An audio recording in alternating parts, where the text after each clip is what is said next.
আসসালামু আলাইকুম প্রিয় দর্শক, কেমন আছেন সবাই? আশা করব সকলেই অনেক অনেক ভালো এবং অনেক সুস্থ রয়েছেন। আজকে এই ভিডিওটির মাধ্যমে আপনাদের জানিয়ে দেব কিভাবে হাঁস পালন করবেন, কোন জাতের হাঁস দিয়ে খামার শুরু করবেন এবং কয় মাস বয়সে হাঁস দিয়ে খামার শুরু করবেন নাকি জিরো বাচ্চা দিয়ে খামার শুরু করবেন। ধৈর্য ধরে আমাদের এই ভিডিওটি দেখার চেষ্টা করেন। আমরা সম্পূর্ণ আবদ্ধ অবস্থায় হাঁস পালন করি। দেখেন হাঁসের ঘর, ওইখানে কিন্তু আমাদের রাখালরা থাকে সেই ঘর। তো আমি আপনাদের সাথে একটা বিষয় শেয়ার করব, সেটা হলো হাঁস পালন পদ্ধতি। আর আমাদের এই চ্যানেল থেকে শুধু হাঁস সম্পর্কে ভিডিও দেওয়া হয়। তো একটা কথাই আমি বলতে চাই যে ভাই, হাঁস পালনের অধিক লাভ, আবার হাঁস পালনে অধিক লস। এটাকে যদি আপনি সঠিকভাবে পরিপালন না করতে পারেন, সেক্ষেত্রে কিন্তু আপনি হাঁস পালনে লস খাইতে পারেন। এজন্য আমাদের ভিডিওটি দেখার অনুরোধ রইল।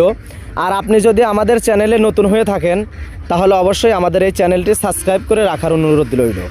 কারণ সাবস্ক্রাইব করে যদি রাখেন, সেক্ষেত্রে আমরা যে ভিডিওগুলি দেই সেই ভিডিওতে কিন্তু ভিডিওটি আপনাদের সামনে যাবে, আপনারা কিন্তু এগুলি আপনারা দেখতে পারবেন। প্রিয় দর্শক, সবসময় একটা জিনিস মনে রাখবেন যে সঠিক হাঁস পালন এবং কতগুলি হাঁস দিয়ে আপনি খামার শুরু করবেন। নতুন অবস্থায় যদি আপনি 100, 150, 50টা হাঁস দিয়েও খামার শুরু করেন, সেক্ষেত্রে কিন্তু আপনার জন্য এটা পারফেক্ট হবে।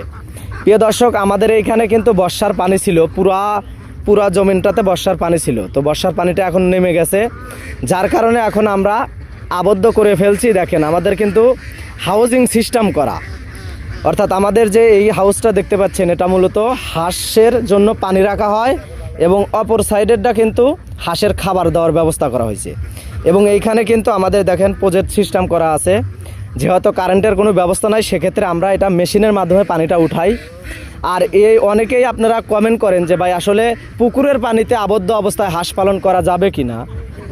প্রিয় দর্শক, অবশ্যই পুকুরে হাঁস পালন করতে পারবেন, কিন্তু পুকুরের পানিটা একদম ফ্রেশ হতে হবে, যাতে পানি কমে গেলে পানি দেওয়ার ব্যবস্থা থাকে। এই অবস্থাতে কিন্তু হাঁসটা পালন করা যায়। আর পরিষ্কার পরিচ্ছন্ন অবস্থায় কিন্তু আপনাকে হাঁসটা পালন করতে হবে। কারণ হচ্ছে হাঁসের বেদি, ভাইরাস, ডাক কলেরা এগুলি মূল আসার কারণ হলো আপনার নোংরা পানি, আবর্জনাযুক্ত জায়গা। এইসব জায়গাতে যদি হাঁস পালন করেন, সেক্ষেত্রে হাঁসের রোগ হওয়ার 99% রোগ হওয়ার চান্স থাকে। আর যদি আপনি ফ্রেশ পানি, ফ্রেশ জায়গাতে আপনি হাঁসটা পালন করেন, সেক্ষেত্রে ইনশাল্লাহ কোনো ক্ষয়ক্ষতি হবে না। আপনার ভ্যাকসিনগুলি কমপ্লিট করে রাখলে আর কোনো টেনশন নাই। প্রিয় দর্শক, যদি কারোর কোনো কিছু জানার থাকে, সেক্ষেত্রে আমাদের এই ভিডিওর যে স্ক্রিনে নাম্বার দেওয়া আছে, সেখানে যোগাযোগ করতে পারেন। তারপরে আমি বলে দিচ্ছি আমাদের নাম্বার 01754718462। এটা হচ্ছে আমাদের হোয়াটসঅ্যাপ ইমো নাম্বার, চাইলে এখানে যোগাযোগ করতে পারেন। আমরা কিন্তু আপনাদেরকে 95% ডিমের খাবারও দিয়ে থাকি।